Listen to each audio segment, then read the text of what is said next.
Have to be hard, guys. You're live. We are live. Not everyone is ready, but I'm ready, so that's all that counts. Hey, how's it going, Bitcoiners? It's Yo. CK here with a fantastic cast of Bitcoiners, bunch of Bitcoin experts, veterans, builders, drinkers, all the above. I personally am drinking whiskey. It's been my drink of choice the last few weeks, and yeah, excited for this week. We have a nice lineup of things to talk about. But yeah, I mean, we can just kind of kick it off with Bitcoin 2021. I personally am very excited for Bitcoin 2021. I know several of the folks in this chat are going to be attending, at least four. I don't know, maybe all six. Who knows? But yeah, very excited. We're going to pass it over to Joe. Joe, what's going on in Bitcoin 2021 land? What's going on in Bitcoin in general? How's it going? Yo, life is good. We're so pumped for the conference. We're like leaking out little details about what's happening very slowly. I know it's kind of painful for everyone who wants to know more details, but we did announce a new hotel partner this week, a ton of great new speakers. And I do know for a fact on Monday, there's going to be a bombshell announcement. And it's going to make everyone it's going to answer their number one question. So whatever your number one question is, we're going to answer that on Monday. But anyway, with that being said, go to b.tc/conference. You can get all the details. Again, June 4th and 5th in Miami. We got a price increase on April Fool's Day, so you might want to jump on it before that happens. And if you're in the market for a ticket, use promo code Satoshi for 10% off. So that's my product shill. I'm pumped. I'm excited. Number go up. I've got 9 bush lights in front of me, CK. I'm going to do my best for everyone on the stream to do my part and crush all those cans for this stream. So that being said, I'm going to pass it to my good friend, Young Kaz. What's up, man? Oh, what's up? What is up? I'm on the beach in Miami right now. Oh my God, what a dog. I'm so excited. You got your ticket booked? Of course. I'll be there. Yeah, I'm glad I need to figure out where I'm going to stay. That's the next thing. Monday, you'll be able to triangulate and coordinate when that shit's going to happen, okay? Cool. All right. So, All right, Jacob, Kaz. can you hear us? Wait, before we go to Jacob, Kaz, why don't you introduce yourself? Everyone needs a proper introduction. What a slacker. Who are you? Oh, yeah. Who am I? What's up? Yeah. This is my Welcome to the show. third time on Bitcoin Magazine. Definitely the most fucked up I've been rolling into one. So excited to get this going. It's been a great week. So work for Swan Bitcoin. Also do Down the Rabbit Hole Bitcoin podcast. And I see the Meisters down here. So excited to get this chat rolling. All right. Sorry to rudely interrupt you, Jacob and Joe. Not a problem. He was asking if I could hear him, and indeed I can hear him. What's up? And how are you guys? Should I do an introduction of myself? Yeah. Tell us about yourself. Give us a tweet worth or the elevator pitch. All right. So I used to be a high school history teacher until I started investing in Bitcoin and cryptocurrency. And after that, I went into the open source hardware field. After that, worked on distributed software container systems. After that, I worked on actual shipping containers full of Bitcoin miners with drone energy. And presently, I actually consult pretty much like across the whole proof of stake space and also on some pure Bitcoin projects as well. So software developer, entrepreneur, a little bit of an investor, having a freaking great time. Thank you for joining us, Jacob. That's awesome. Yeah, Jacob and I have had many great debates and debates with other folks on Twitter. So Jacob, welcome back to the show. Let's jump over to Justin. Justin, welcome to the show. Who are you and what do you do in Bitcoin? Yo. My name's Justin. It's a bummer my camera's not working right now, but I'm originally from the real estate industry, got laid off in May. And since then, I've been running a little podcast for family and friends called Bitcoin for Mom. And the whole point is to explain Bitcoin to my mom and hopefully bring some people along with us. And actually, I'm originally from Miami. I have not purchased my Bitcoin 2021 ticket yet, but I think I plan on coming. Justin, come on, man. You and your mom got to come to Bitcoin 2021. It's a no-brainer. But yeah, hey, the very, very first Bitcoin or crypto conference I ever went to, I met a man by the name of Adam Meister, and I've been listening to that guy's show for like 2 or 3 months at that point. So it was a pretty cool moment to meet Adam in person. Only person that was like even remotely relatable at the conference. It was definitely a shitcoin conference. But that was in early 2018 like very early. Yeah, January. Adam, welcome to the show. How's it going? January of 2018 in South San Francisco. If you guys go to disruptmeister.com, go to my archives, you can watch him on video making his first appearance ever on in YouTube crypto land or whatever. But yeah, I'm Adam Meister, the Bitcoin Meister, the Disrupt Meister. Pound that freaking like button, baby. I'm gonna bring this thing alive, baby. I'm alive. I'm from the city of death, Baltimore originally, but I'm in Miami right now, and I'm loving it, baby, because we're free here. We can do whatever we want to do. But I got to go back up to Baltimore for Passover, but I will be back here for the event, June 4th and 5th, baby. I'm already on fire, and baby, all I do is drink water. It's all pure, natural. All you guys drinking and drugging out there, no, not the Meister. Pure freaking energy. So I love Bitcoin. Obviously, I've been buying this since 2013. I've never sold a Bitcoin before. And maybe that's why I got so much freaking energy, because I'm so freaking rich. Well, anyway, whatever I am, it's been great. And I'm just excited to talk about it tonight and see Christian and all these other dudes who've been on my Friday show before. I'm on fire, baby. Take it away, Christian. Let's go. Adam is absolutely feeling it, and smash that like button. Yo, I'm fucking jacked too, CK. Let's go. All right, dude. Joe's already 3 beers deep. Let's pass it over to my man. Keep it simple. Keep it simple is a veteran to the show. Always bring in the heat. Welcome back. What's up, guys? I'm kind of disappointed you made me follow Adam. That was I can't compete with that. Glad to be back. I always love talking with other Bitcoiners and getting on my second tequila here. So I'm gonna keep up with Joe. I'm drinking Busch Light, so it's really not comparable. Okay. Yeah. So 4 for me and 9 or 10 or whatever for you. Okay. Fair enough. Yeah. Good math. All right, guys. I'm excited about this one. I think Justin's is going to leave and come back, but this first topic kind of relates to onboarding newbies.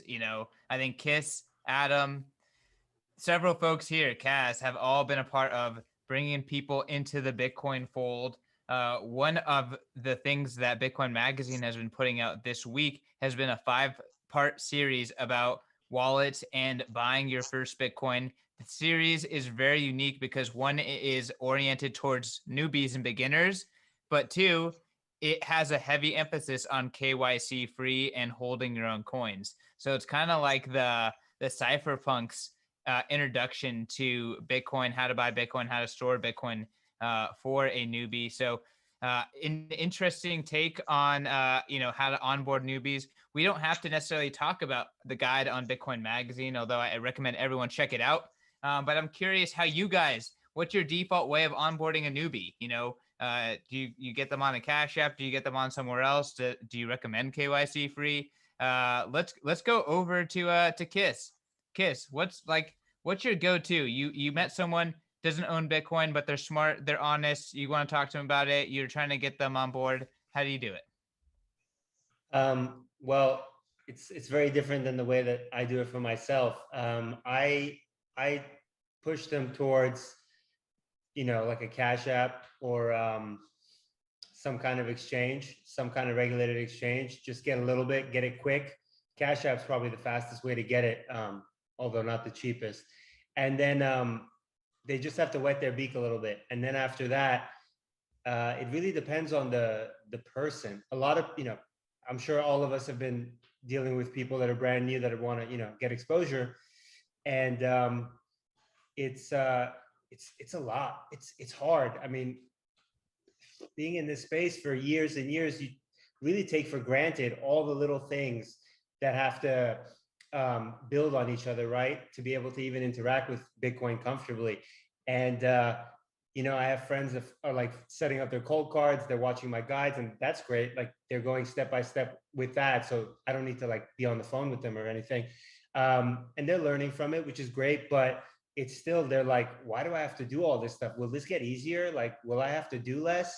I don't want to think about holding my private keys, blah, blah, blah, blah, blah. So I think it's, look, I'm all about the no KYC. I think it's important to hold your own keys. I think that's what this whole movement's about. But the caveat is that many people will not do that, will not want to deal with anything. And so it's, it's a case-by-case basis. But once they get exposure and they get a little taste of a price increase, it helps make everything, it lubes up everything else, all the learning. I have a question about the no KYC guide and about other people's techniques. So there's one wallet that I recommend. You mentioned the cold card, but that's not actually the one that I recommend, but the one that I recommend is made by them. It's the Open Dime. Because what you end up with the Open Dime is physical Bitcoin. You don't need to think about the private key. And if you maintain possession of the device, that's it. You have your coins. I'm curious, one, what the guide you guys published says about getting coins without KYC, because frankly, that's hard these days. And two, if anybody else is recommending Open Dimes to new users, because that's, yeah, I'm very, very consistent on that. I really trust that device. Wants to jump in? I'd be hesitant to recommend an Open Dime for anyone new for a couple of reasons. One, if they lose the physical thing, they're screwed. Two, it requires a lot of responsibility. Three, if they lose the physical thing, they're fucked. So it's a lot. And I've given Open Dimes as gifts, but the amount on them is negligible, and I assume the person's going to lose them because they're not Bitcoiners, right? So they don't care. So I don't know. I wouldn't be comfortable doing that for anybody but like close family, because I would walk them through it and I would be on top of them. I don't know. What are you guys' opinions? It's been my best successes, actually, like for gifting it, because you tell them, do not lose it. Put it where you keep, cash to keep safe. This thing is cash. If you lose this thing, it's gone forever. People seem to have a harder time thinking about 24 or 12 words, a seed phrase as money than they do thinking about the little, condom wrapped Open Dime as money. I don't think any of the ones I've given out have been lost. What if they break? There have been, no, it's real. There have been reports of that on Bitcoin Talk, but I've used them for a while now. I've never had that experience. I think that if it happens at all, it happens very rarely.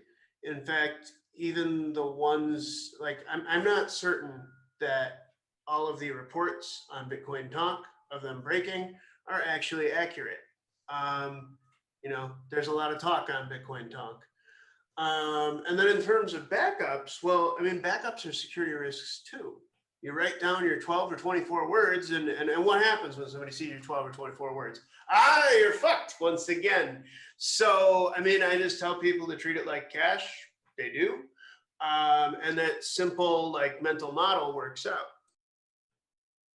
So the only reason I'd push back on the Open Dime is the fact that Rodolfo himself says that they're not for hodling. You kind of have to take chip rot into account as well. So there is a maximum threshold that you can, reliably hold your Bitcoin in that before you actually have to move it versus, if it's in, a BIP, was it BIP 182, a mnemonic passphrase, 12 or 24 word passphrase, at least if that's backed up, you don't really have to worry about chip rot or anything like that. But it's definitely the nuances. Personally, I have them as like cool things, but I don't actually use open dimes for anything hodling related. But like onboarding a noob, CK. I mean, I think that's kind of the point of this. I think it's easy to wrap your head around something physical. Everything with Bitcoin is completely like virtual almost. So, Adam, what are you thinking, man?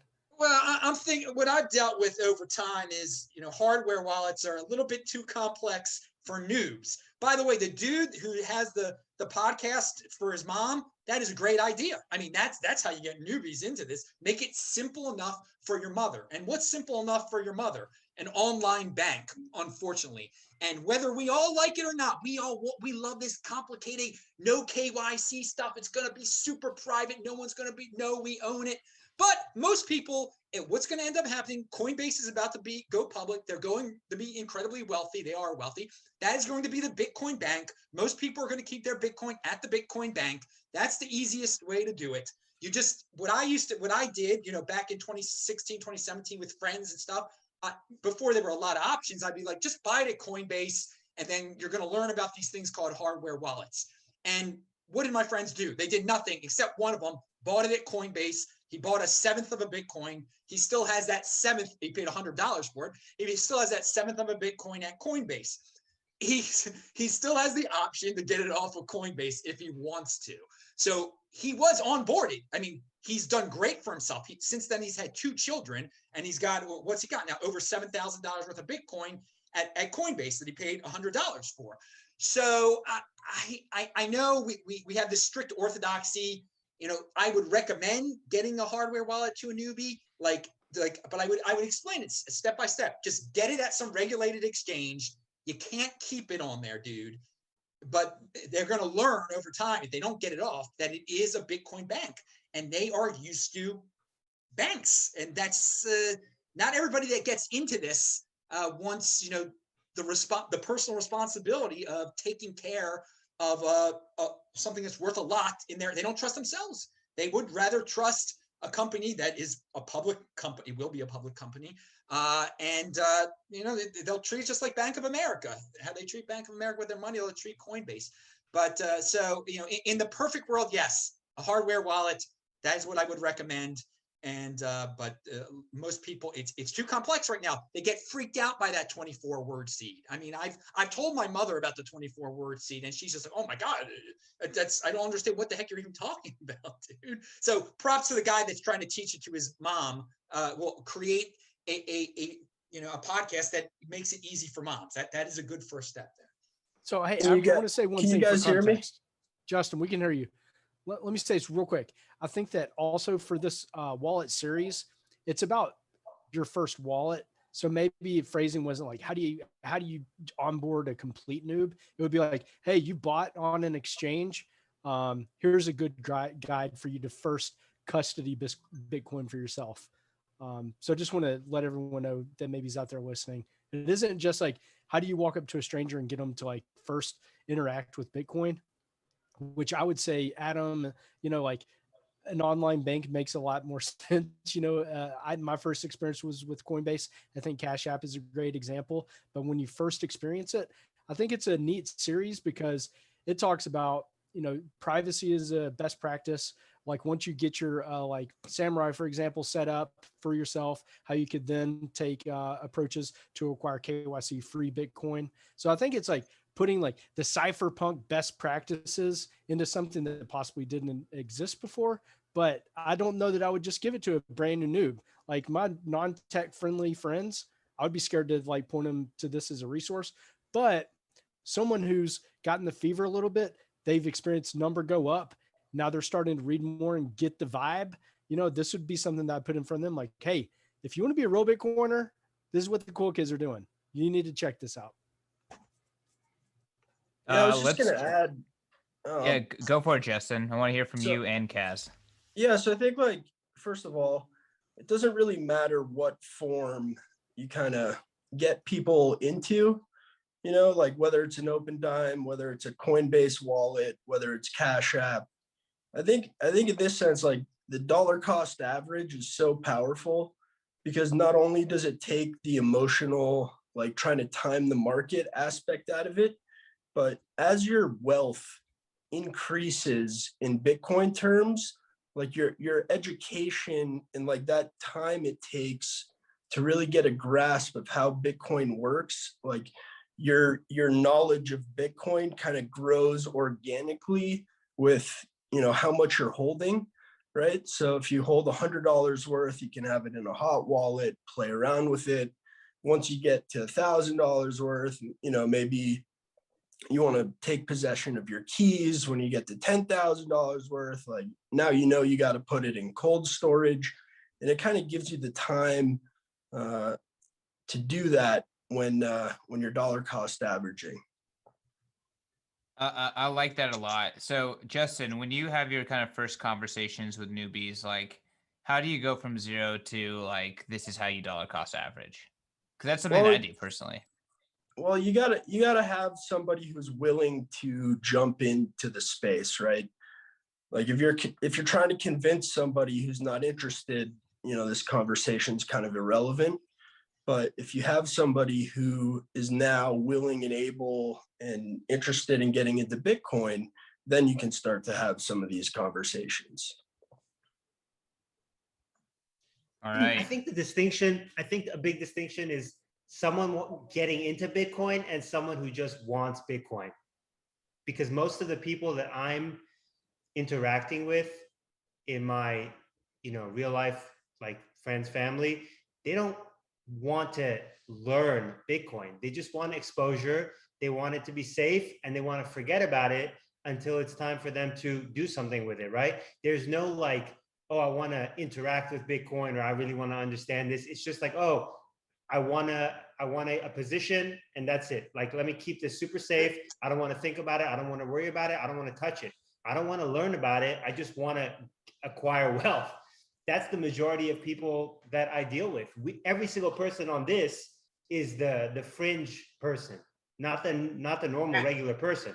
So we have to remember who we're talking to, right? Like I don't talk about KYC or privacy to most people because it's already too much, and I'm like the extreme. Look at me, I'm wearing a fucking mask. I'm a crazy person, right? But like, you got to know your audience. I mean, but Adam, but after that, Kaz, okay? I mean, if we're talking about easiest hardware wallet or easiest physical wallet, I mean, the Ballet wallet is controversial. Oh, but come on. It's easy.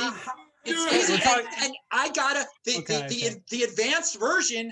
A relative of mine has. So I mean, and he was able to figure it out and everything. So I mean, we're talking about a couple different subjects here, but like easiest physical wallet.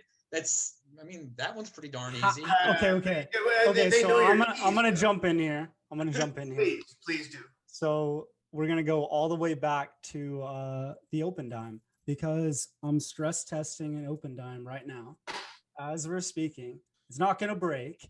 I truly think it might be one of the easiest ways to give people Bitcoin. Like, do I think it's the best way for anybody to store large amounts of Bitcoin for a long period of time? No, absolutely not. But do you have to worry and manage your private key? No, you don't. You literally just have to say, protect this. So I can't remember, like pretty much we went around the whole room. I can't remember who said it. Somebody just said that. Like, you just tell people, hey, just protect this. It's pretty easy. You don't have to give them a fortune. But that's a good introduction to Bitcoin.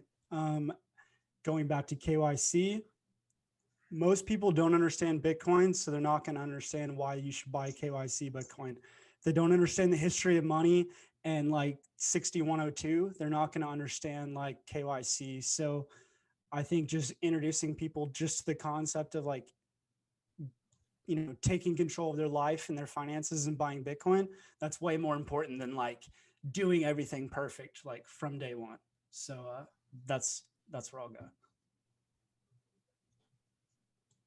Wow, I didn't expect to spend so much time on this subject, but I feel like it's for sure important, and it's something like we all are interacting with a lot right now because there's a lot of outside interest about Bitcoin. This is when people who don't know anything are kind of jumping in. Um, we There's can no kind of there's stay no on easy this. answer, bro. Yeah. That's the I problem. mean, Everyone it's has a one different approach. way. It's one way.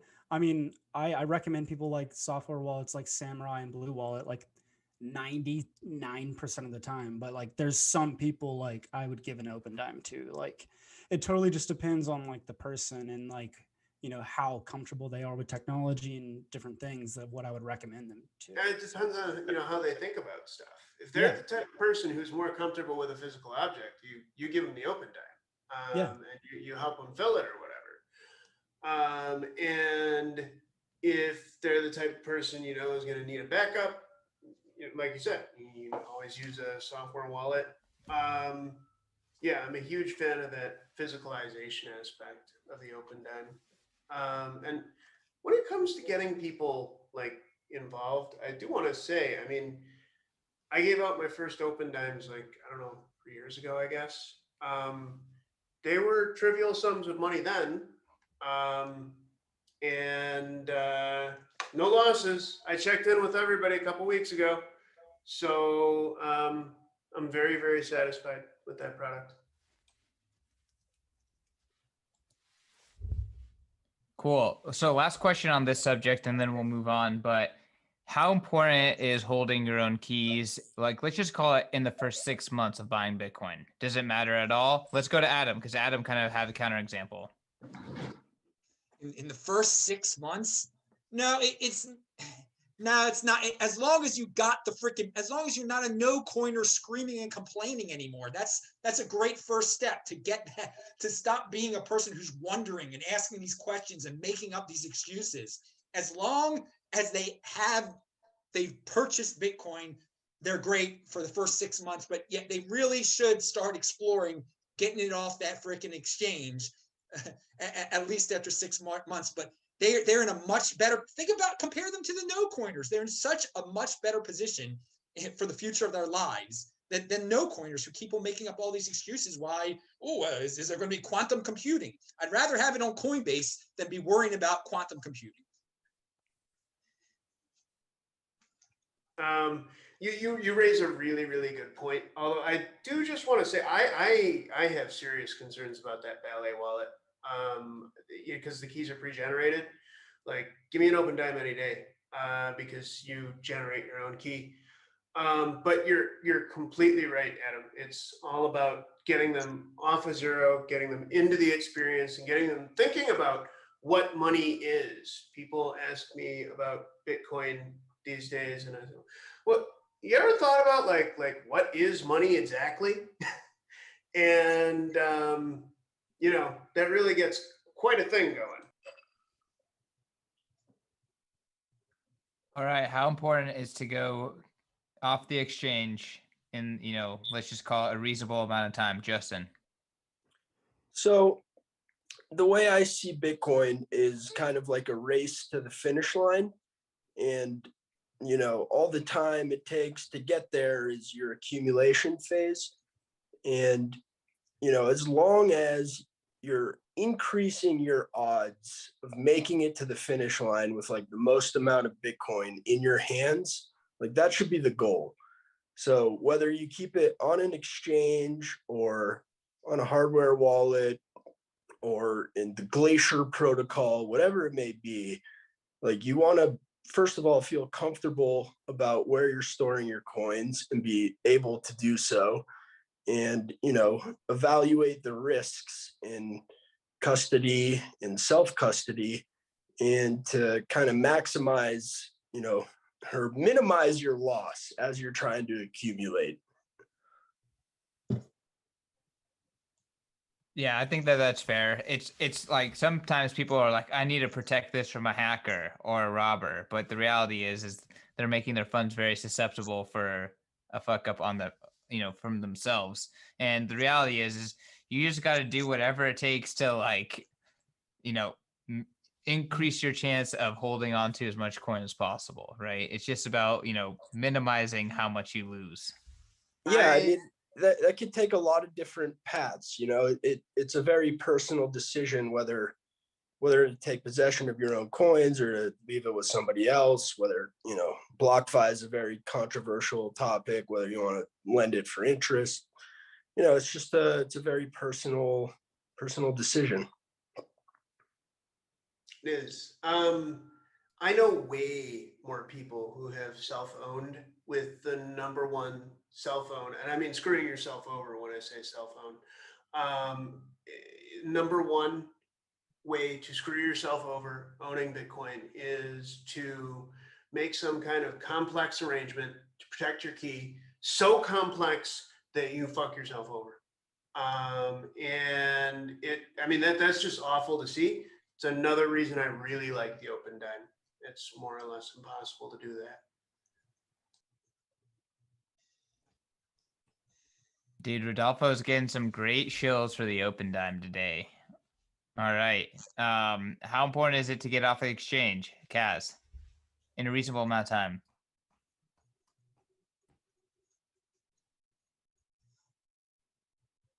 Sorry. As soon as reasonably possible. Like if it's your first time interacting with an exchange, your first time learning and interacting with Bitcoin, it's probably going to take you, a little bit, but like you need to, like, if you're buying Bitcoin, like once you're investing, putting, something into it, you should probably take the responsibility, in the first couple, month to 2 months, depending on how much money you're putting into it, like when you should be like, okay, this is like now something considerable that I should, look at putting in my control, because that's really what Bitcoin is. And all the value is that you can control it yourself.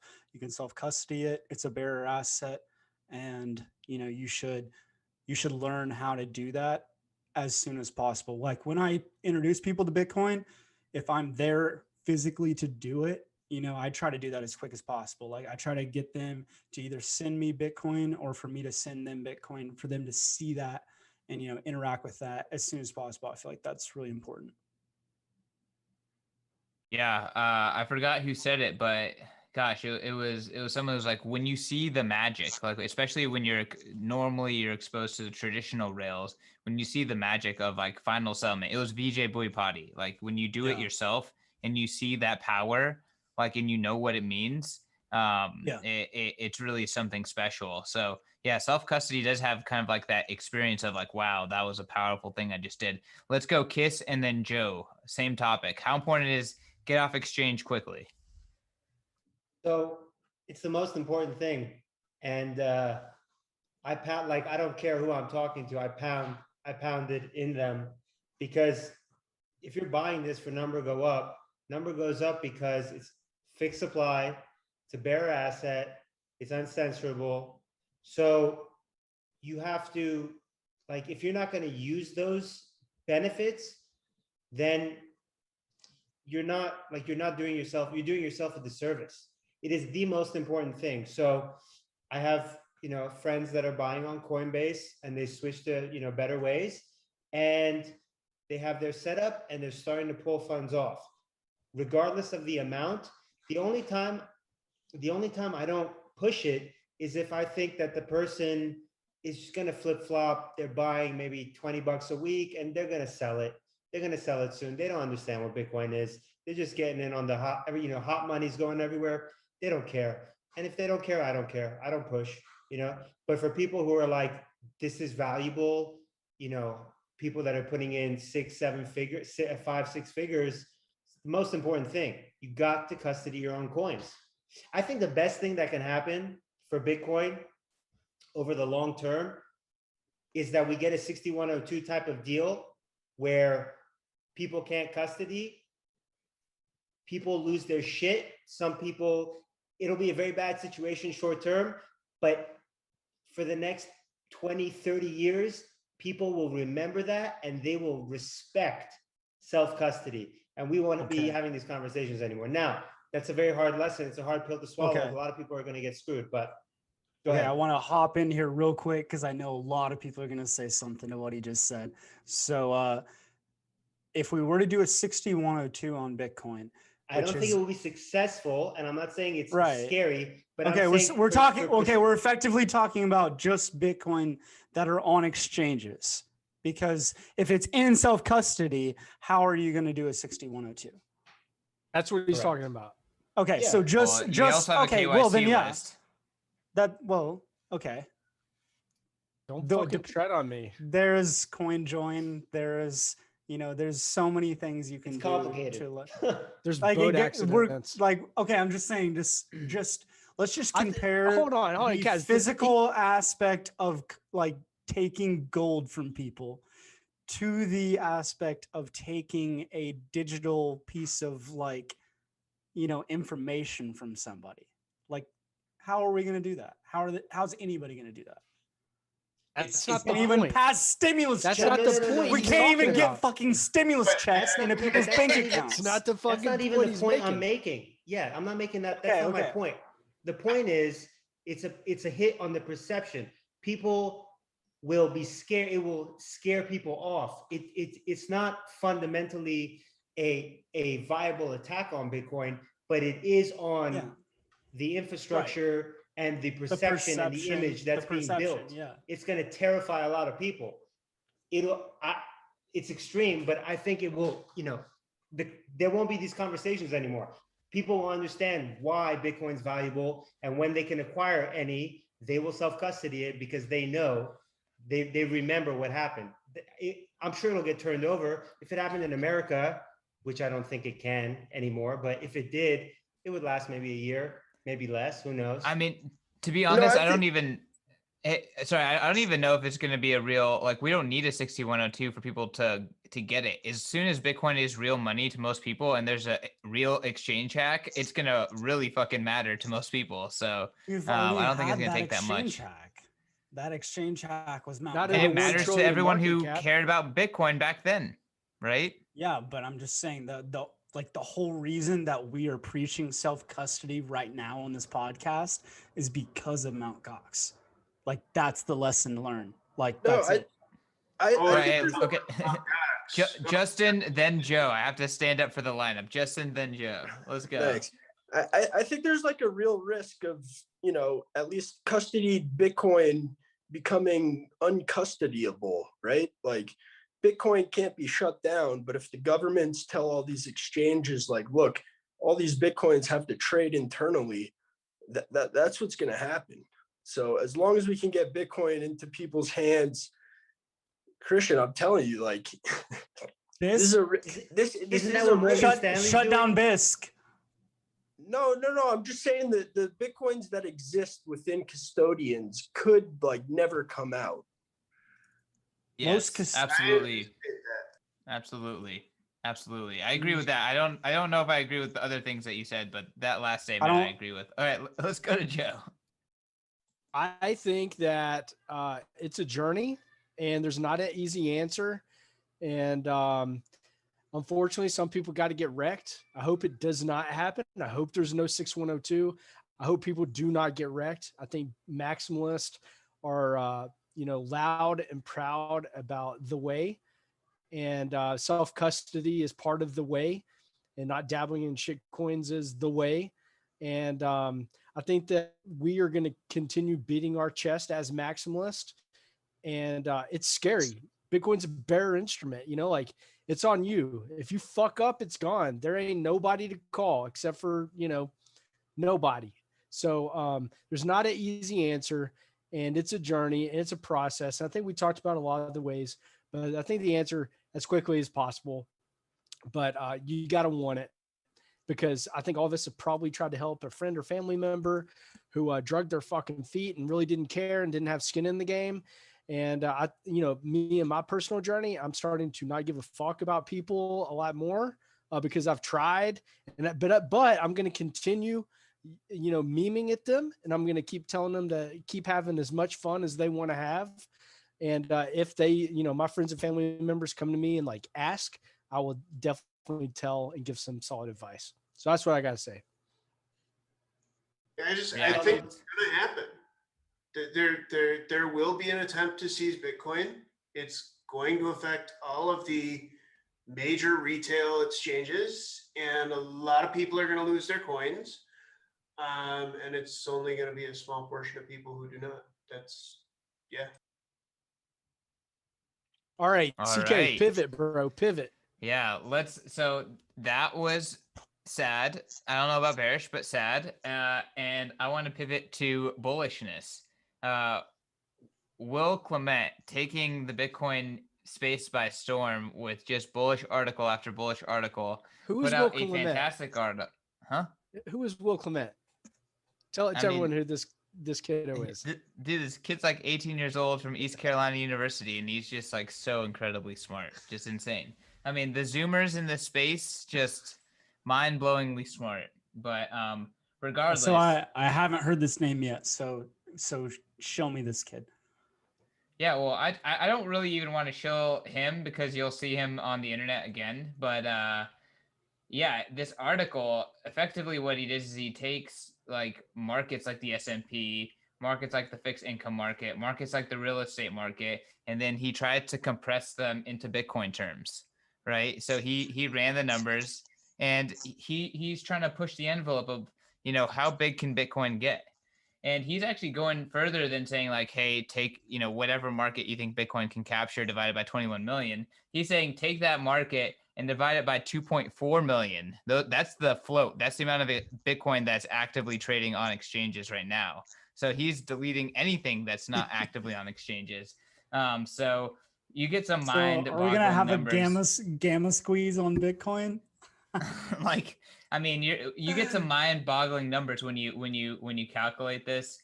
My favorite number that he came up with is if you take all of the land on Earth divided by 21 million, you get 6,000 acres per Bitcoin. So that's my favorite number from the article.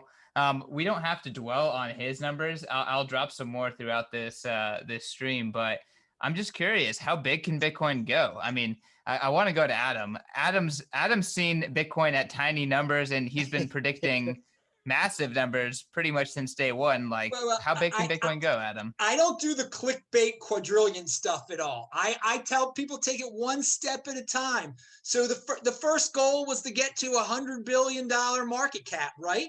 And we got to $100 billion market cap. The next was $1 trillion. We got to $1 trillion market cap. Now, what's the next? We want people to be excited, but not to go too crazy. Well, Apple is worth $2.1 trillion. Its market cap, okay? And if you think logically, think calmly, we don't have to talk about all the land on Earth, all the gold on Earth, quadrillions of wealth on Earth or whatever. Think very calmly and logically. Bitcoin is way more than a freaking company. Bitcoin has to be worth more than the most valuable company on Earth. And right now, Bitcoin is only less than worth half of what the most valuable company on Earth is. So it is very reasonable to say to anyone out there that if you believe in Bitcoin, you think it's going to be worth more than Apple. Thus, you think it's going to be in the 6-digit realm. It's going to be worth over $100,000. It's worth not even $60,000 right now. So we're talking, if you get in, people are like, oh, it's too late. It's too late.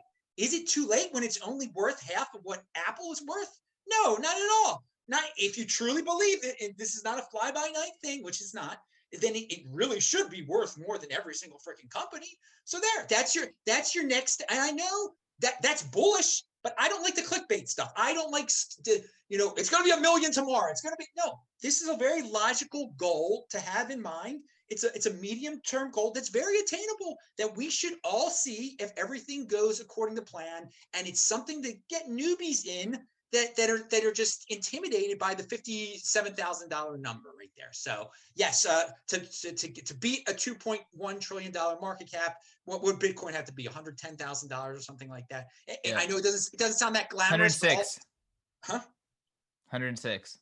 All right. So it might not seem that the par with Apple is 106. I mean, something like that. Yeah. Yeah, because it hit $1 trillion at 53. Here's another bullish number.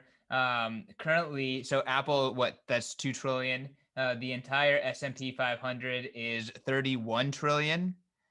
So That if you compress that down into Bitcoin terms, that is 554 million Bitcoins. So there's a long way for Bitcoin to go to smash all of that into 21 million Bitcoins. Never go up. Let alone 2 million Bitcoins. Jacob. Oh, I was just saying that was an extremely bullish thing, and I also want to say that I think Adam is totally right that the next target is like your Apple, your Saudi Aramco, and then it just becomes this question of like guys, you know, Bitcoin, we're nothing right now. Next target's That's gold. very interesting. At Next target's 60K, gold. we're very, very small.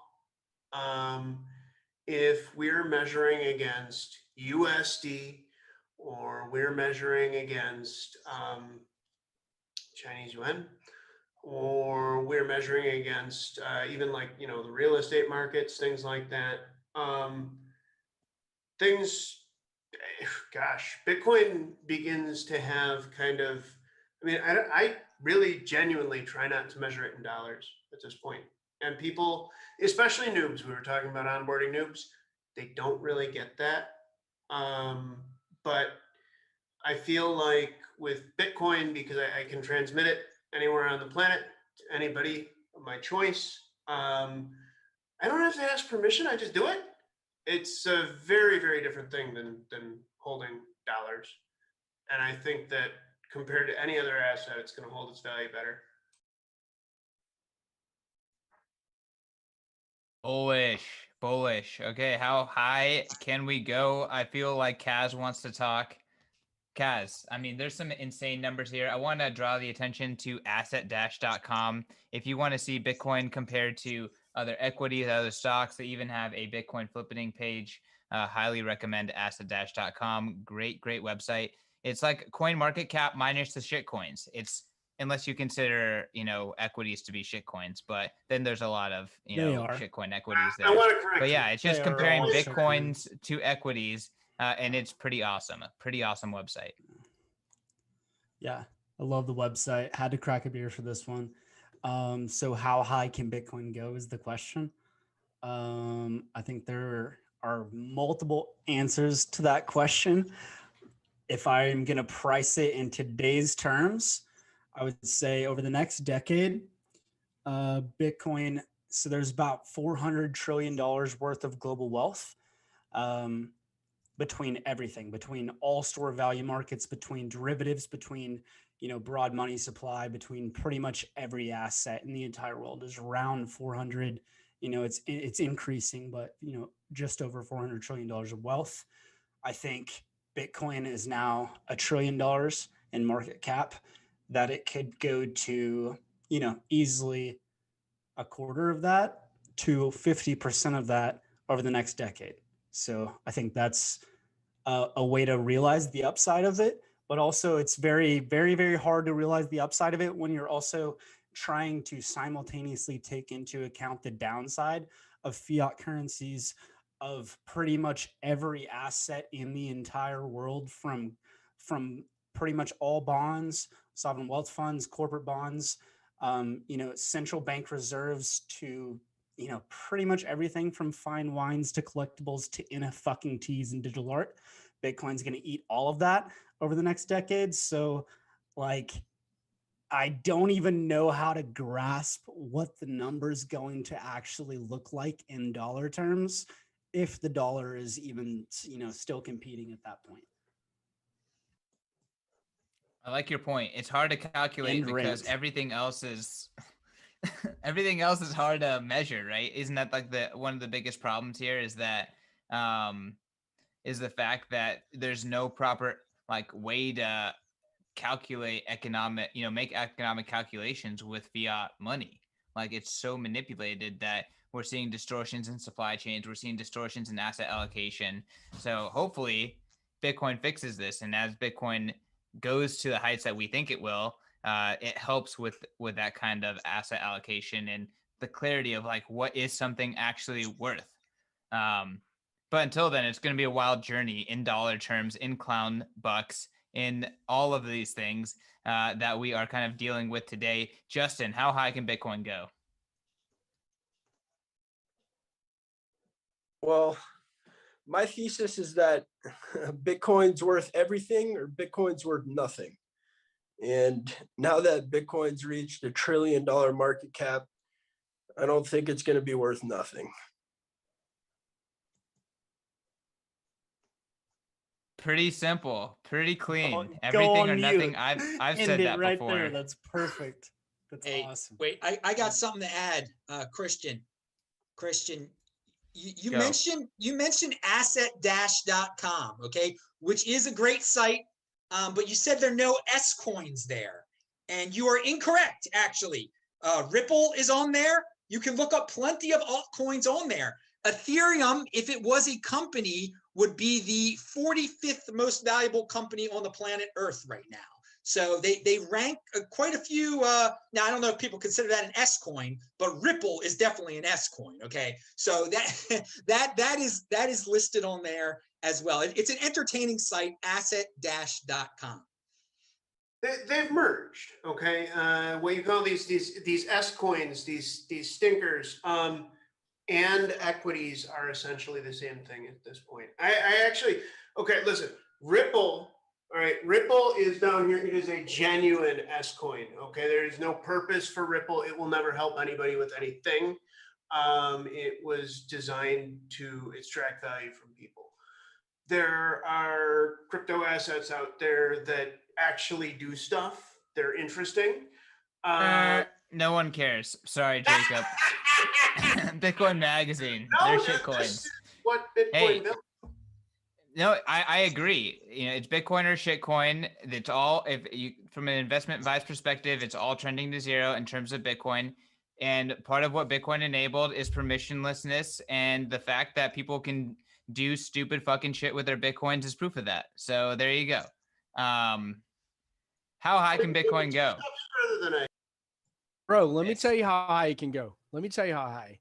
All right. I'm going at least to Mars, because I listened to VJ. No, I'm sorry, Drew with Peter McCormick. And we're at least the moon is within the hash center of Bitcoin's mining. Okay. It would be difficult to get mining on Mars, just not feasibly possible. So we're at least going to the moon. It can happen on Mars. It can happen within our solar system. The Martians will have to have a new form of Bitcoin. But they won't have to. They can still transact within Lightning Network or with their own side chains or something else that develops. It's going to be through a side chain. It's going to be. Hold on. They will not be able to mine Bitcoin, Yes. which will cause some contentiousness between Earth and Mars. I can foresee some kind of like, Earth. This is Martians going to be the being new pissed Forex off. market. The new Forex market is going to be the competing The settling blockchains between the blockchains that have to settle between astronomical amounts that cannot be handled through mining. Like So the Martians are going to have a new form of Bitcoin. They have to, or They don't otherwise they're have going to. Well, and No. otherwise they have to piggyback off ours, which they won't want to be able to mine. Well, all right, guys. Just like the shitcoin talk, I'm gonna cut this one off because, fuck, you asked the fucking if question. Bitcoin, How if high are we Bitcoin going? is speculation, this shit is the utmost speculation. okay. Bitcoin is going to the fucking moon. I agree, both physically and this is Bitcoin. metaphorically. Bitcoin astronomy. Go read Bitcoin astronomy. It's a great. go read It's something. great. CK. Bitcoin astronomy. I've showed it to Elon multiple times. No, you haven't fucking read anything. You want to be You haven't mad? read anything. What the No, hell is I'm not kidding. It's actually an article. Go read something, CK. Hey, Kiss, how high can Bitcoin go? And keep it on Earth, please. But hopefully just really fucking big numbers. Yeah, 100x by 2030, easy. Your purchasing power goes up 100x. That's it. Book my time for the next topic. I might pop off soon. This is simple. 100x. That's it. Easy 100x. But the next decade is going to be fucking crazy. So it's going to be rough and tumble. But yeah, we'll be there. I mean, you don't stick what is it, 550 million bitcoins into 2 million bitcoins without some craziness. Correct. And yeah, that's the size of the equity markets today, measured in bitcoins today. Guys, I mean, I'm pretty bullish on Bitcoin. Like, do you guys think it's going to take a long time, or do you think it's going to be a turnaround? Like, Kiss is saying it's, in terms of Bitcoin, and, it could get to really high numbers maybe without necessarily, becoming the money that we all measure value in, right? I don't know, maybe yes, no.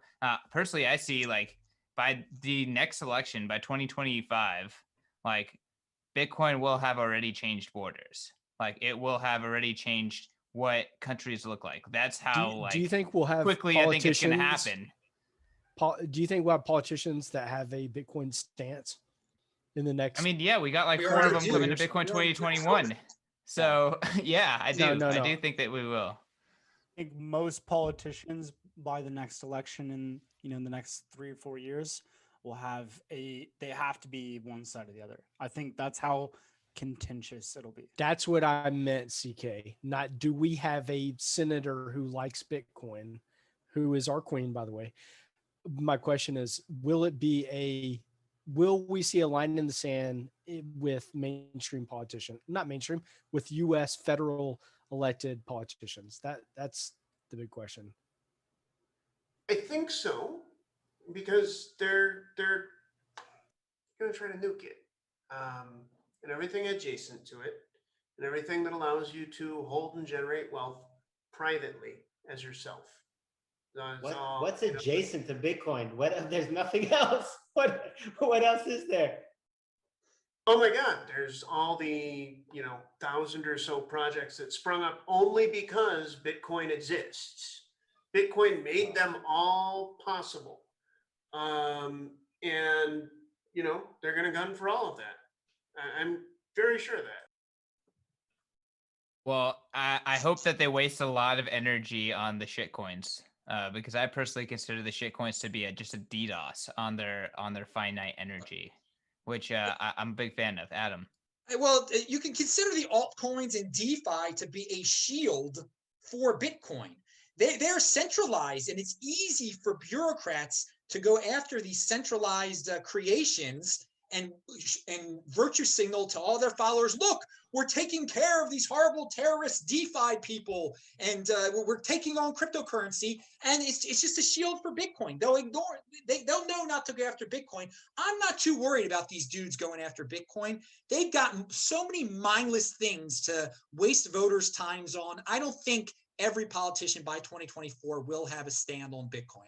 I don't think. I do think by that time, there will be a lot of, from the current administration, a lot of interference on a lot of things that deal with cryptocurrency and on the exchanges. But I think Bitcoin will come out just fine. I think some of this DeFi stuff is going to take a huge hit.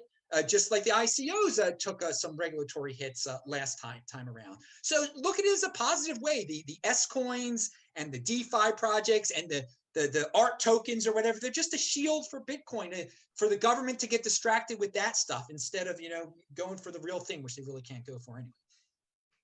Shield, it's a DDoS. I agree. Next, who wants to chime in? I do. I think that there's no doubt that we're going to see on the next big election cycle in 2024, we're going to see it on the grandstand. I think that I respect what everyone said, but I would say that things happen a lot faster. I mean, the world changes very, very rapidly, and I think that this bull is going to be fucking crazy. And we're going to be in a different world in 3 years. And I think that it will absolutely be front and center. And I think there'll be a line in the sand. I think we will know as Bitcoiners who's with us and who's against us. I think we'll know who's for the state and who's for the individual. And I think we'll be very clear. And I think that we'll know where we want to live within these United States. I could not agree more with what Joe said. That's perfect. honestly.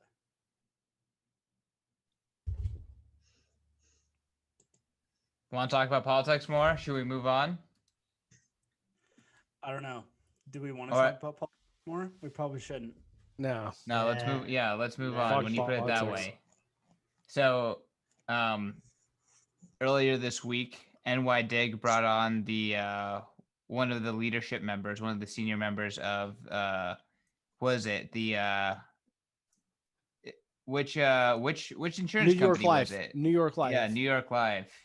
He came on board, kind of following up NY Dig's, I guess, existing relationship with Mass Mutual.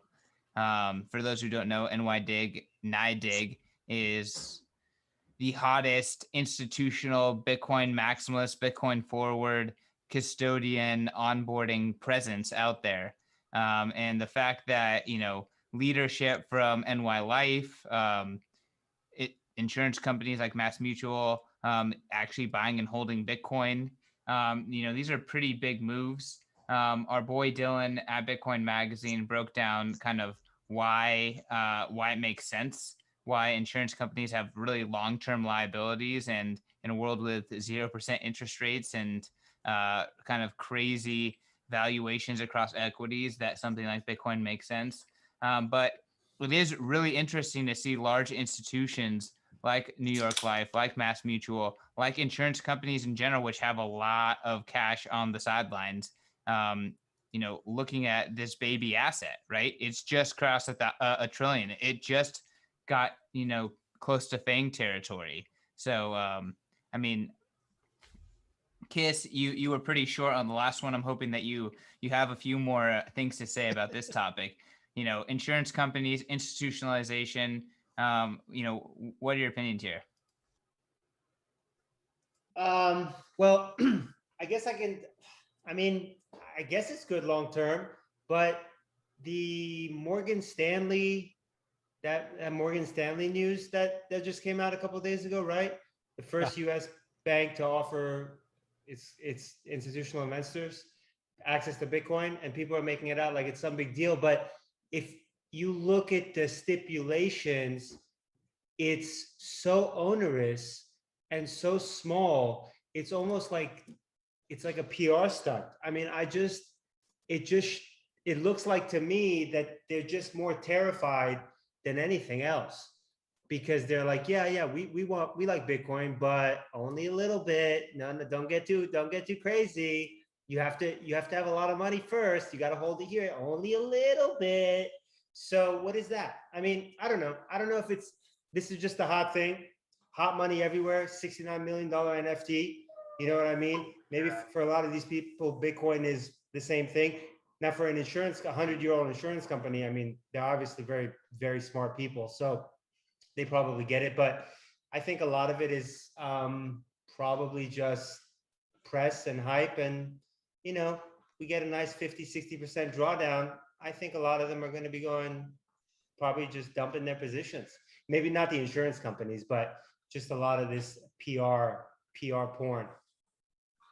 That's it. Well, hey, it is bullish. I think great points, Kiss. At the same time, it is bullish that, in 2017, Bitcoin was a bad word and everyone wanted just enterprise blockchain, and now Bitcoin's the hype word. So I think that's bullish. That's for sure. Adam, what's your take on insurance bigwigs jumping into Bitcoin? You front run the shit out of them. I think insurance companies getting into it's just another step toward another corporate entity being cool with it. And I think it's a positive. It's to be expected. Eventually, all types of corporate entities will dabble into it. They want to make money. They want to be rich. I mean, there are a lot of people that talk about how Bitcoin will destroy the banks. I think it will enhance the banks. They'll all become Bitcoin banks or cryptocurrency banks. So it's all expected. The real big institutional news still to this very day was when Michael Saylor and MicroStrategy made the announcement in whenever it was, August or September, that they had bought it for their treasury. That ended the period of time when we were still in the early part of Bitcoin, or the super early. We're still pretty early, but things changed that day. And I mean, and you've seen the price react. It was around $10,000 then. Well, what's happened since then? So that was the big one right there. So that started a chain reaction. So all sorts of institutions are going to get into it now. It's only a matter of time. I'm just sitting back and relaxing and enjoying the institutions getting in. And I remind all the people out there, if you're an individual, a retail investor, whatever you want to call yourself, don't be angry in 2024 and cursing Wells Fargo for being so rich because they bought Bitcoin. You could have got in before them. So right now, insurance companies are buying it. There's certain types of companies that aren't buying it yet. You could still beat these multi-billion-dollar companies into buying Bitcoin, okay? Or you could be a bitter no-coiner in 2024 complaining about how every single type of institution on this planet beat you to it. Because it's a matter of time before every institution gets into it. So think of it that way. That's my positive take. I think it's big news. I mean, it's pretty much an admission from these big institutions that there's no better place to put their money. So, I mean, insurance companies are very thorough. They're very well thought out. They know the bond market is dead. They probably see equities as overpriced, and they're looking at Bitcoin as, not necessarily a safety valve, but somewhere to put a substantial amount of money that has potential of growing. Growth of value. And yeah, I mean, here's something, and I don't mean to change the subject, but newbies, when they look at Bitcoin, they think 60,000. That's so expensive compared to 20,000, compared to 10,000, which I could have bought it at. Like, Bitcoin is expensive. But what I think these institutions get, what we get, is that Bitcoin, its TAM is massive, right? Its TAM is in the trillions, and we've just scratched 1 trillion. We've just scratched one. So I think these institutions at least get that. They at least get that. Jacob. Did you say trillions? I mean, I'm really quite sure that unless there are a couple of key risks that I see, but no, we go past trillions. It's into the quadrillions. The reason it is because we keep printing dollars. We keep debasing all of the fiat currencies. Nobody's going to launch a plain old gold-backed currency. We're going to keep screwing those over, and that's why I try not to price my Bitcoin in dollars. I just sit out there. That's it. All I know is that insurance companies are one of the most risk-averse institutions on the face of the fucking earth.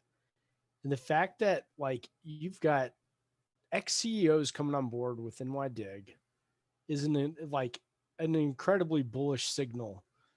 I mean, this is how the government works. You work at the state and then you go consult elsewhere and you bring your fucking shit policy on board to the state. This is going to bring Bitcoin to this signals that the Overton window says it's okay for insurance companies to accumulate Bitcoin on their balance sheet.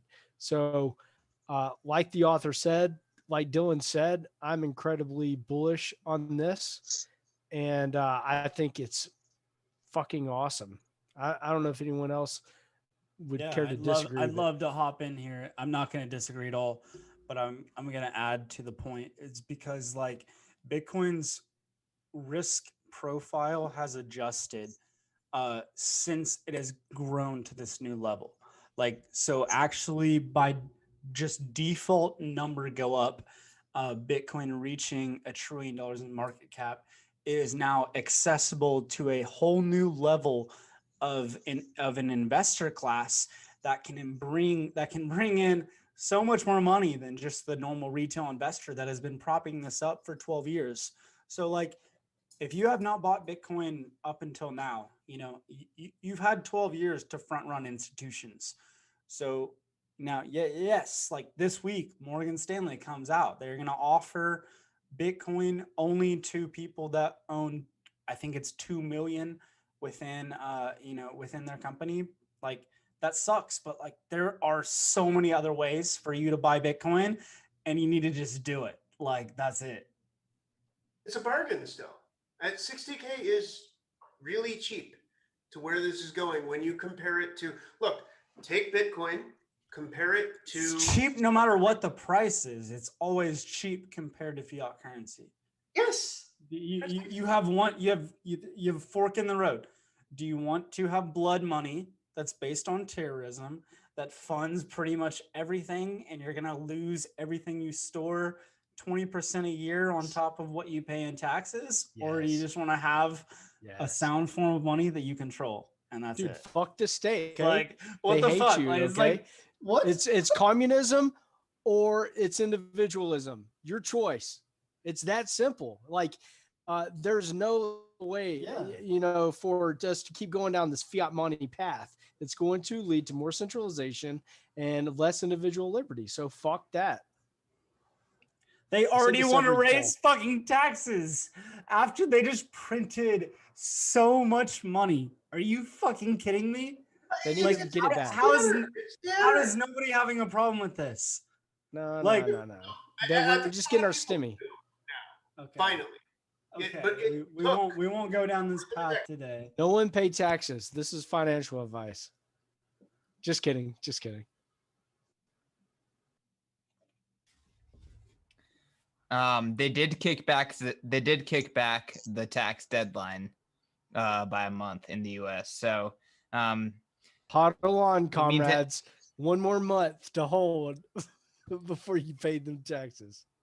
if it means anything, the last 2 years have been the first few years in my memory that they've ever pushed back the tax deadlines. And there is a stat line in the Weimar Republic. By the time it all fell apart, the government only ran 4% on taxes. So the less taxes mean for the government, the closer we are to the end. All I'm saying is I strongly recommend that everybody pay their taxes in full. It's very, very important. I agree. I was just kind of buzzing talking. Well, I mean, But fuck the state. Fuck the state. Fuck the state. Exactly.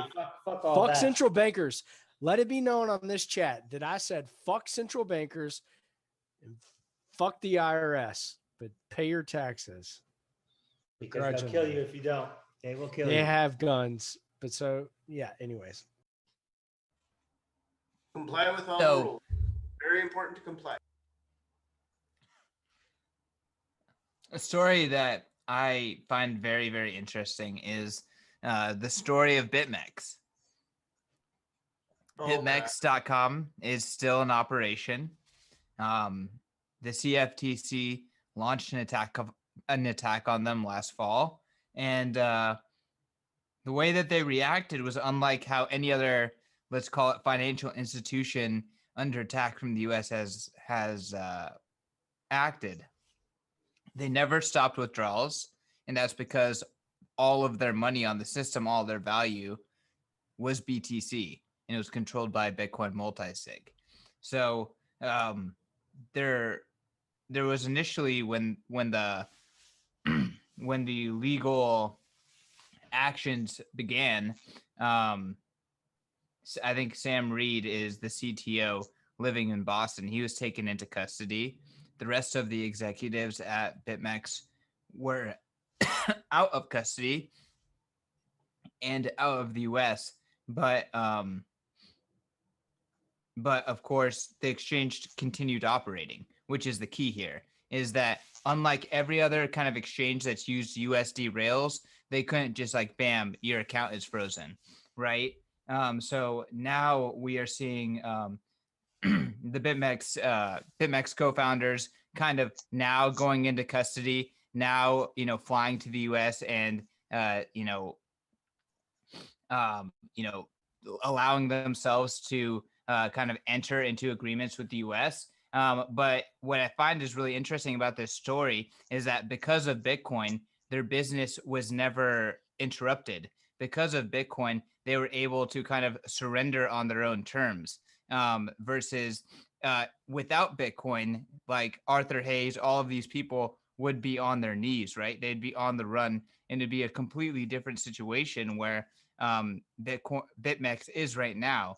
And I just see this trend of like, in the future, companies are going to have more bargaining power with the state. And it's going to, we are already seeing Facebook having bargaining power with Australia, but we're going to start seeing more and more companies like BitMEX having bargaining power with the US and with other state entities. So while like kind of on the surface, it seems like, oh yeah, BitMEX is surrendering. These executives are surrendering. Arthur Hayes is going to be in Hawaii next month and surrendering. I see like a path for, the state has way less power in this specific case study of BitMEX than it has had historically in the last 100 years or so.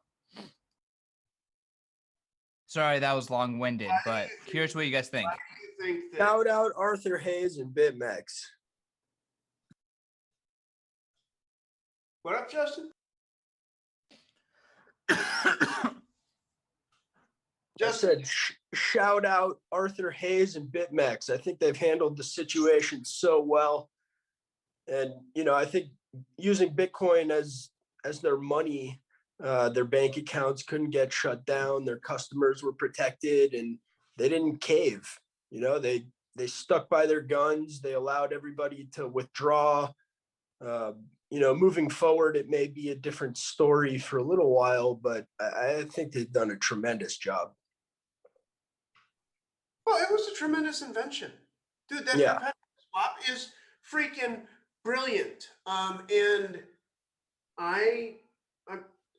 I'll never be able to see Arthur Hayes as a criminal because of what my friends built for their families with his tools. Screw that. That guy really helped people that I know.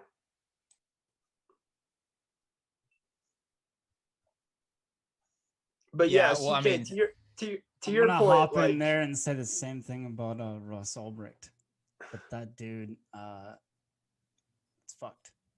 So, Justin. Yes, sir.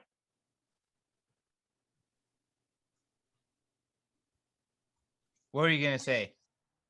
No, I was just gonna say, like, to your point on like companies having leverage, I think it applies to everybody who holds Bitcoin, whether you're an individual or a company. Like, if you're not relying on the government's infrastructure, then you're allowed to do things outside of that infrastructure, whether it's going somewhere else, starting a company, or, somewhere to live. Like, Bitcoin gives people the ultimate freedom, and it gives you more choices, it gives you more options, and that's one of the value props. Adam. The bigger story for me, and the continuing story, is how the United States government and the state of New York think they have jurisdiction over the entire financial world. And that's not why we created this country. It's sad that that the United States and the state of New York feel they're in charge of this financial empire, and they just can't let entrepreneurs on the other side of the freaking world do their thing. Now, with that in mind, if you are dealing with an entrepreneur on the other side of the world and using them as a third party for your Bitcoin, let this be a lesson that just because they're on the other side of the world doesn't mean that one day the New York or the United States isn't going to come after them and possibly ruin you financially too. Now, you're saying that this time around, people didn't lose their funds, et cetera, et cetera, et cetera. But you don't know what third party that's outside of the United States that the state of New York or the United States is going to go after next time.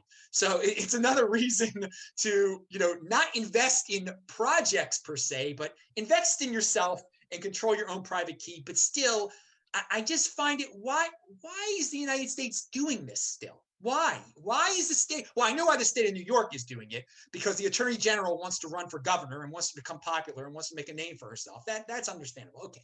But the United States, I wish it would give up its the mentality that it is the ruler, that it rules a financial empire. The world would be the United States would be a better place if we did not export our bureaucracy to invade private businesses on the other side of the world? Well, that empire is a waste of money. We enforce it with weapons, with the military, and yeah, it's harming the country, and not to mention souls. We could get into souls, but yeah, I'll let somebody else get into souls. Talk about the morality, people. Souls? Why are we talking about souls? I just put my laser eyes on. Excellent. You need your laser eyes so that you can blast military-backed money. We're talking about souls, keep it simple, Bitcoin, because fiat's immoral, and it's only kept afloat by immoral means. I mean, Bitcoiners love pounding on that drum. It's true. I think Arthur Hayes is, I'm a big fan of his blog, his writing, and I think, you know, we just need more people that, whether it's just him or him and, you know, his other co-founders, I never heard their names before this all went down, but, you know, we need smart people that are willing to like stand for something and not just get on their knees and conform like so many other businesses do. And I like seeing it. And you know what? The wealthier that people like that are, the better that we all are, because you know, if you don't have any means, it doesn't fucking matter how idealistic you are. You don't have any power. But when you have, I mean, that dude, you know, that dude's got a lot of money. That insurance fund has done very, very well. Liquidations are a good business to be in. And, you know, I'm sure he's going to get out of this, and then he's going to do something else dope, and he's going to keep on, or they, I'm sorry, I keep referring to him. Hopefully the other two guys are not cucks also. You know, they do some other dope shit, and they just kind of keep, you know, being on the front lines running, because we need that. We need more entrepreneurs like that stand for something, that are willing to die for the cause, you know, because that's what it takes to change shit.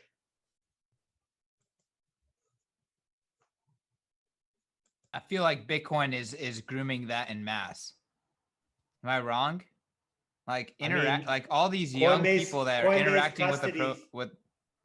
Let's talk about how much Coinbase institutional custody. It's bigger than their retail, right? How much does Coinbase custody for institutions? Some crazy amount of Bitcoin, right? You tell me. I don't know what it is. I wanted to ask a question about that earlier, but I think that number is inversely proportional to the sentiment that you just made. I hope it's not, but I feel like it is. No, I mean, I'm just saying that like the young people that are interacting with Bitcoin, like they're being groomed to resist. They're being groomed to see it, to understand reality, and to, you know, build despite the permission, right? So I'm bullish. Yeah, me too. Although all the boomers with the money can keep, you know, making stupid ass decisions with their money. They can do that because the government absolutely will not allow their retirement funds to crash. Look, we're propping up the stock market writ large. That's why I said there's a continuum between equities and so-called S coins, because look, we're printing dollars and we're placing them directly adjacent to the stock market. And that's why stocks have high values. Yeah, we're effectively eliminating risk. You know, risk is not allowed to exist. And the only way to do that, because we're at the zero bound, is to print more dollars. So as long as that keeps happening, values are going to go up, and Bitcoin more than most, until the charade's over. I want to mention one thing.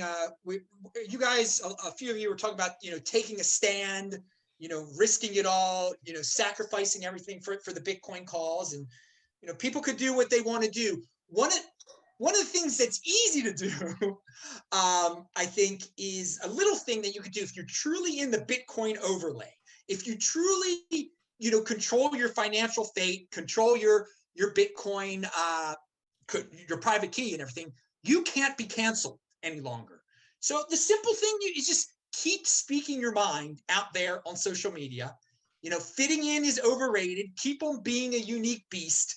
And it sets an example because there are a lot of people that are down and out now. And they're like, I can't say what I want to say anymore. I am so scared of speaking the truth. I have to conform for my children. But if they see someone who's not, they're going to wonder, like, why is that dude speaking the truth? And the bottom line is they can't take my freaking wealth. They can't fire me. They can't, because I work for me. I own, they can't close that. They can close my bank account. Who cares if they freaking close my bank account? I got a Bitcoin. So I got more than one Bitcoin. So that's the little things you can do right there. I mean, I would not advise someone, if you want to start a big, giant, multi-billion-dollar Bitcoin business that goes against what the New York and what the federal government says, you're taking a huge risk there. That's a central point of weakness right there. That's an attack vector. That's no longer just Bitcoin. But if you just keep it simple, keep it simple, Bitcoin. It sounds like you're talking about Tether. Yeah, That's what you're talking about right now. If you keep it simple, Bitcoin, if you just own Bitcoin, you've got all the freedom in the world and you can demonstrate it. And that's a slap in the face without sacrificing yourself and without putting yourself at risk for financial ruin or jailing. To viewers, I would like to say I'm a total zealot, right? And I really, really believe in this stuff, and so I speak out about it. But like, people, you can buy a Bitcoin or a tenth of a Bitcoin, and you never have to tell a soul. You can pay slightly above market rates, and you can get without anybody knowing it. You can buy a so-called S-coin, turn it into Bitcoin, and ensure that nobody has any clue that you have it, and just sit on it. And that's fine. That's perfectly acceptable. You do not have to be a zealot. You could read our guide on how to acquire and hold your Bitcoin KYC free and custody with self-custody with wallets that you can download for free. So go check that out on Bitcoin Magazine. Our man Econo Alchemist doing some good work out there. So I mean, I personally think that one person with Bitcoin can get attacked. The government can attack Bitcoiners, right? But the Bitcoin revolution is kind of about the government not being able to scale to enforce everyone having Bitcoin, to enforce and stop people from leveraging Bitcoin as a tool, because Bitcoin itself is permissionless. And that's kind of like how it kind of gets, it's overwhelming decentralization. Overwhelming people are holding their keys and overwhelming people are validating the blockchain. And that is just unstoppable. Like, that's kind of how I see all of this shaking out. Like, do you guys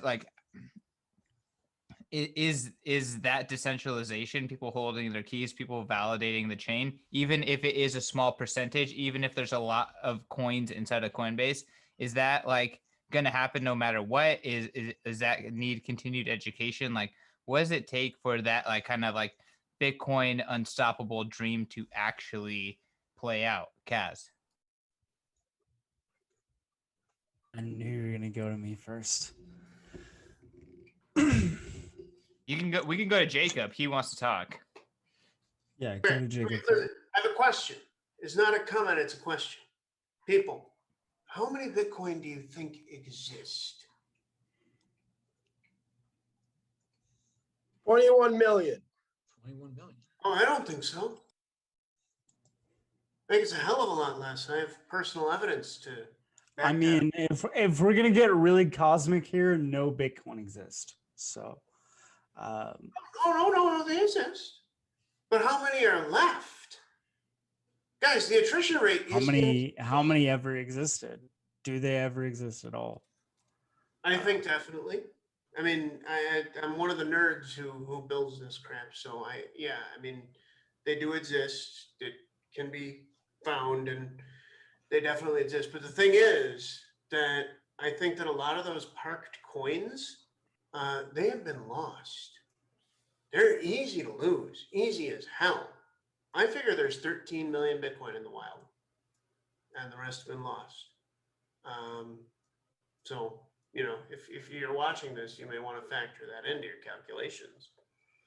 Well, if you read Will's article, you can't even take that into account. You can just only take the 2 million that are actively being traded into your calculation. So, these numbers are going to get huge. That's right. I mean, once Bitcoin hits the right person, it never moves again. CK, can I answer your question? Because you got me fired up with it. Hit me. So as long as mining doesn't get corrupted, any attack on Bitcoin puts a premium on private keys. So whether it's financialization, whether it's KYC nonsense and like a splitting between white market and black market Bitcoin, like as long as mining does not get corrupted, if you try and come after Bitcoin, it's just going to put a premium on holding private keys. Can you define the corruption of mining, please? The corruption of mining. So like if transactions get censored at the pools, like if governments can outdo hash power, like however like transactions get settled, if that gets messed with, I would consider corruption of mining. Yeah, I'll add, like, let's just say it's not a market mechanism that appends new transactions to the chain. Okay, so yeah, all right, that's fair. So when there's literally like no incentive at all to do this. It's that's an incentive. They want to run the presses.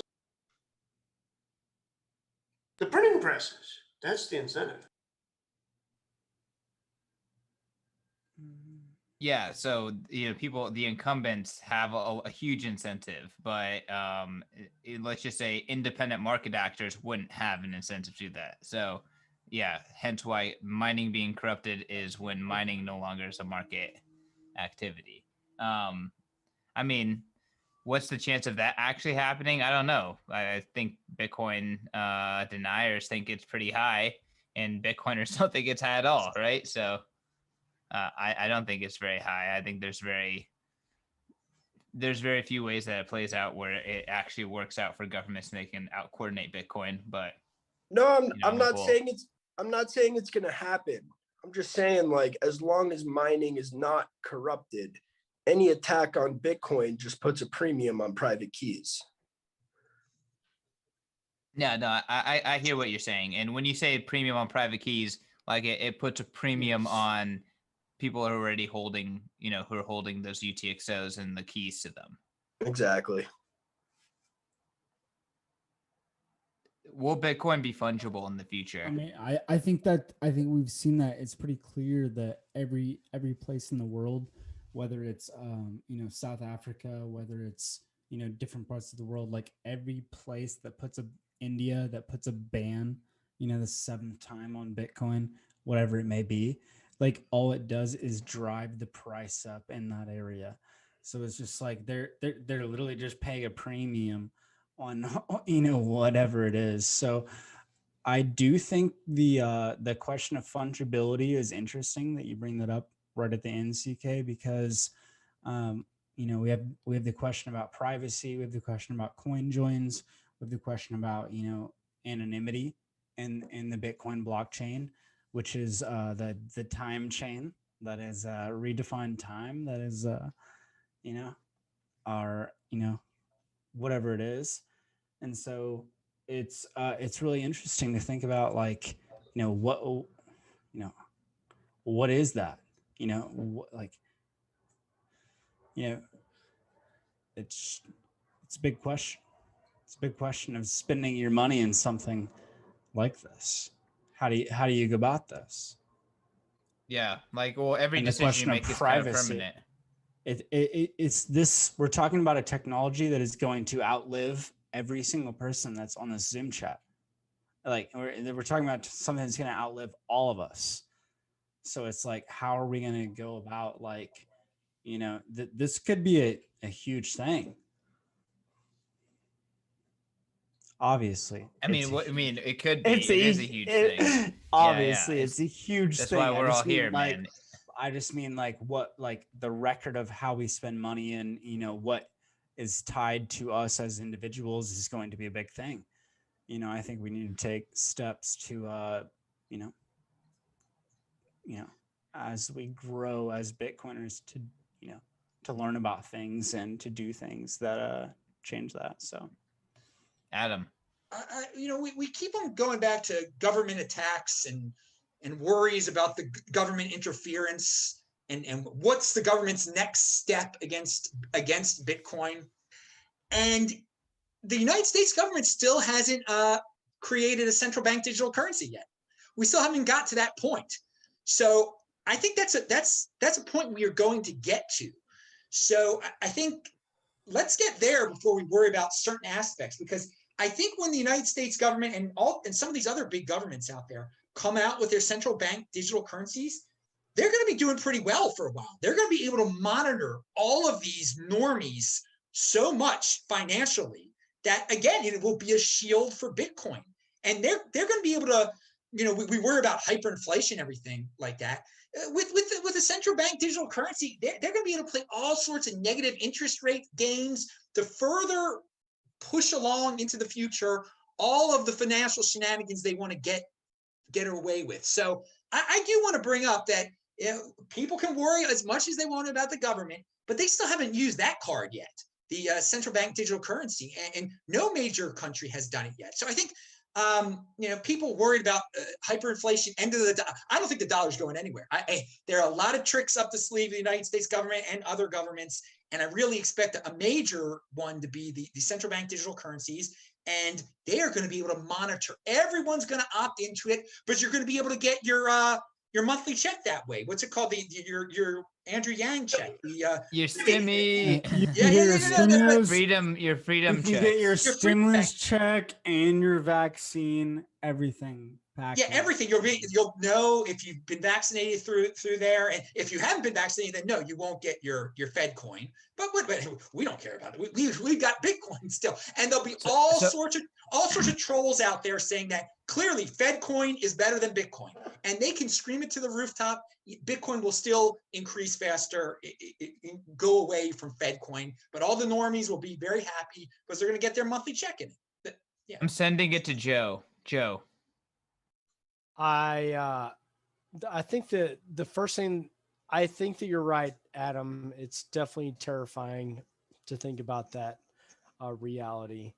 But back to like CK's earlier question about fungibility, I think that today we saw the government auction off some seized Bitcoin.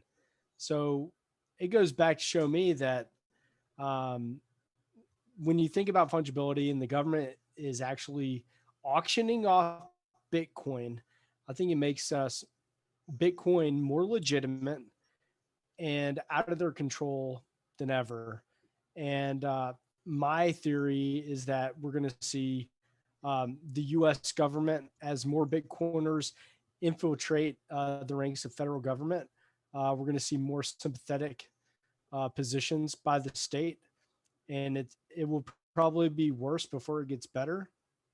But I am a eternal optimist, and I think that this is the way. And I think that we're gonna have Bitcoiners in all ranks of government, and it will be fungible.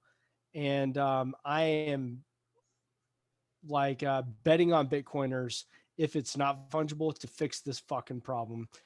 And I think that we've already talked about some of those things through mixing and some of the KYC best practices. But my bet is on Bitcoiners infiltrating the state, because fuck them, and also fixing the problem through various technological methods. So Fungibility, yeah. I mean, I haven't okay, so we see chain analysis firms kind of like attack fungibility to some degree, but I haven't seen anything significant preventing like P2P Bitcoin from actually being sold. Even, Bitcoin that was seized by the state just got sold today for a premium. So I don't know why someone bought it for a premium. Well, like local Bitcoins has KYC now, but like BISC emerged, like that's fucking crazy. And like nothing is preventing me from going to like Orange County Bitcoin meetup and selling a couple Bitcoin to like one of the fucking wells there in Orange County, like it's rad, man. Yeah, I mean, I agree. I haven't seen anything to tell me that in action, Bitcoin UTXOs are not fungible. So we're kind of getting to the end here. I kind of do want to bring it back to what Adam was talking about, CBDCs. Personally, my opinion on CBDCs is that like they haven't shipped yet, which is probably the biggest problem, because where is Bitcoin going to be when they finally effing ship? So I do not think that I don't think that CBDCs are going to be this beacon of success for governments. I think governments are incompetent. Everything they've been doing has shown their incompetence, and them trying to launch CBDCs in the face of Bitcoin is going to look like scammers trying to do an airdrop. So I'm not optimistic at all. I'm curious if any of you guys have thought about CBDCs. I mean, Adam, I know you think they're a big deal. Jacob, I see you nodding. I'm kind of curious who wants to jump in. Wait a second. They're gonna say if you don't use our central bank digital currency, you're racist, and then everyone will use it. I mean, that's what everybody does today. They call you you use it. So I mean, it's a mind game. It'll have success for them to control the masses even more. Financial success, no. It'll ruin people faster, but they don't want to be called a racist. So everybody else, I'll hear your opinion. You're right, Adam. You're right. Absolutely. And the CBDCs they're an extension of the inflation policies. They need CBDCs. They need CBDCs so that they can continue to print without accountability. And that's why those products are in demand. Sure, you guys, they're in demand. I disagree. I think CBDCs are an admission of defeat. Like once you condition people to get used to the idea of a cryptocurrency, like whatever that means, if you normalize it, like people are just going to choose Bitcoin. Bitcoin is common sense. Yeah, I mean, Keep it simple. why would you? Oh, sorry, why would Justin. you hold the central bank digital currency? It's the same thing as your dollar, but like even worse. No, that's CBDC is going to settle in seconds. Okay, BTC, it takes at least a half an hour. No, BTC is not common sense. BTC is like being a monetary connoisseur. We're all very, very lucky. No, I think it's going to be very much common sense in the very near future. Keep it simple. I think when CBDCs roll out, many people won't know the difference, and so they'll have PayPal or they'll have their Venmo or whatever, and it'll a balance will sit there, and maybe they'll buy Bitcoin, but they won't custody it. Most of them won't even want to. Hopefully, some of them do, and when they realize they can't, they'll figure out another way. I think CBDCs are very bad for sovereignty, for freedom. I think they're going to have their place for a little while. I hope they don't have a long life. I really don't, because I don't think it's going to be because I think that the people with the least amount of money are the ones that are going to be coerced into using them, and they will be forced into using them, and they will be the ones that are controlled financially way more than anyone that holds Bitcoin or anyone that's even aware of these things. But those are the majority of the people, or the people with less means than more means. I'm bullish Bitcoin, And I don't like the CBDCs. I think they're an eventuality, and hopefully they wake some people the fuck up. But you started this whole thing with a whole nother question, and I was going to comment on that. Before fungibility, CK, you said you were talking. Do you remember what you asked? Bitcoin is fungible. No, before that. Yeah, no, I was saying, like, are people going to run nodes? Are people going to, like, I think Bitcoin wins because of overwhelming decentralization, but are people going to keep it up? Yeah. So I have family that had to flee a country with whatever they could put on their backs. Some of them had to, like, leave on, like, they just had to walk across the border. I know in-laws I have that have memories of their entire wealth getting taken from them. And these stories have gone, through generations. The people that live this stuff, they've gotten so comfortable in America and the cushy lifestyle, they don't give a shit about holding anything. So if one generation loses memory when they live something, it doesn't bode well for people having to put some effort into sovereignty. I'm bullish because I think that this Bitcoin will wake people up. I hope it does. But people that have lived some really shitty situations where everything's taken from them, like they've lived getting their money and their wealth taken from them, they still don't care. So I hope that people wake up. I hope that everything that everyone here is doing to help people wake up, is successful, because it's important and it needs to happen. More people need to wake up. I tend to believe in humanity, and I hope that Bitcoin is a forcing function to get people out of the fiat mindset. Like, give people a chance, because they do currently live in the fiat world and operate on the fiat mindset. So maybe they could act differently in a Bitcoin world. Guys, this has been a great chat. We're going on 2 hours now, and I think it's time to wrap it up, to go for a last word. This is a great time to say whatever's on your chest, anything that you've missed. Jacob, I know you want to say something, so let's go with you first. All right, listen, guys, it's not a statement, it's a question. All right, I want you to think, like, very realistically. Okay, the year is 2033. Okay, now can you please tell me what you pay for a gallon of gasoline, what you pay for a handle bottle of gin, and what you pay for, say, a pound of ground beef? By the way, you must use dollars. No sats, no BTC. How many dollars are those things going to cost? Wait, what was the year? 2033. Oh, infinity on all of them, because dollars won't exist by then. At least double the current prices. I mean, it's just natural. At least double. At least double. That's my concern. Double. At They've least doubled since March 12th of last year. Well, not ground beef. I mean, yes, ground beef specifically has doubled since. It's A doubled. gallon of gas will be at least $500. Thank you. Joe's shotgunning the last beer. Way more than that. Get it, Joe. Oh, yeah, wait, Jacob. A lot of Okay, money. Jacob, what is your last word, and how do you want to end the question? Well, I mean, Justin said it for me. He said a gallon of gas is going to be at least $500.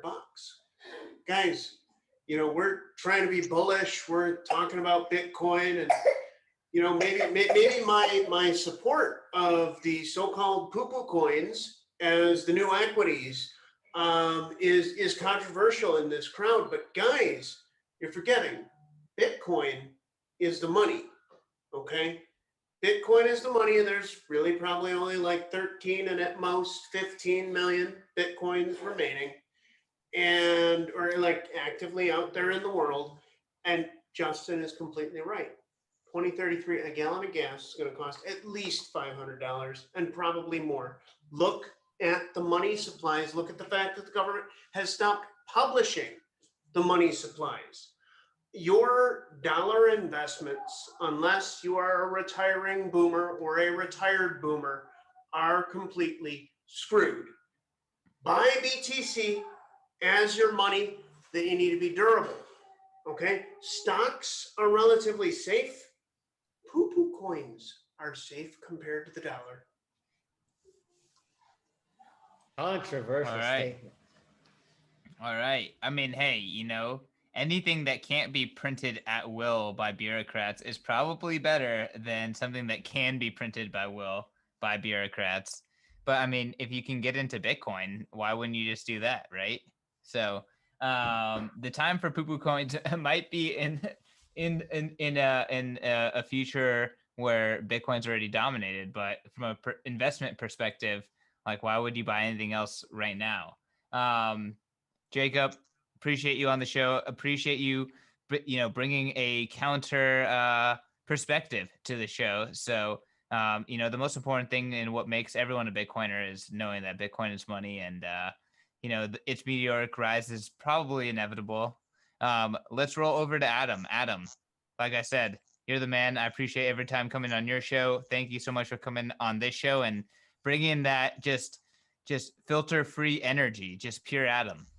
I think to sum up what Jacob said, the dollar is not for savings. Do not use it for savings. If it's going to be worth a lot less. We don't need to get into the specifics. It is not your savings account. Bitcoin is the new savings account. Okay. And we're talking about S coins, Bitcoin. These dudes here, I've been doing TikToks for coinbeast.com. They are only Bitcoin guys. Also, they're into just spreading the Bitcoin world. I'm at Bitcoin Meister on YouTube. Follow me on Twitter at TechBalt. And guys, we're living in the golden age. This is such a great time to be freaking alive. Always keep it positive. If you're in the Bitcoin overlay and you're holding Bitcoin, there's going to be so many innovations in this decade. And I'm just happy to be here. Let's fucking go. Smash that like button. We can Pound curse that on like this button. show, Adam. Yeah, pound that like button. We can curse on this show. Kaz, what's your last word, my man?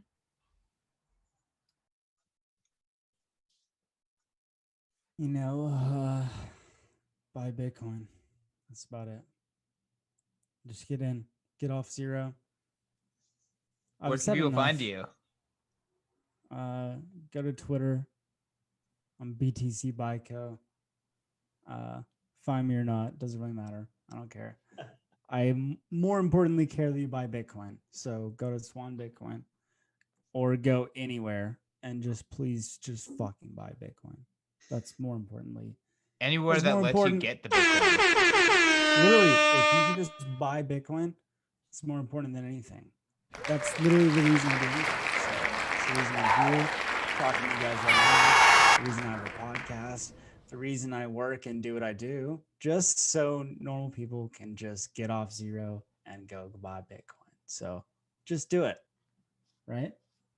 Saint Kaz, thank you for what you do, sir. Justin. Thank you. Yo, we need to hear more from you at Bitcoin Magazine.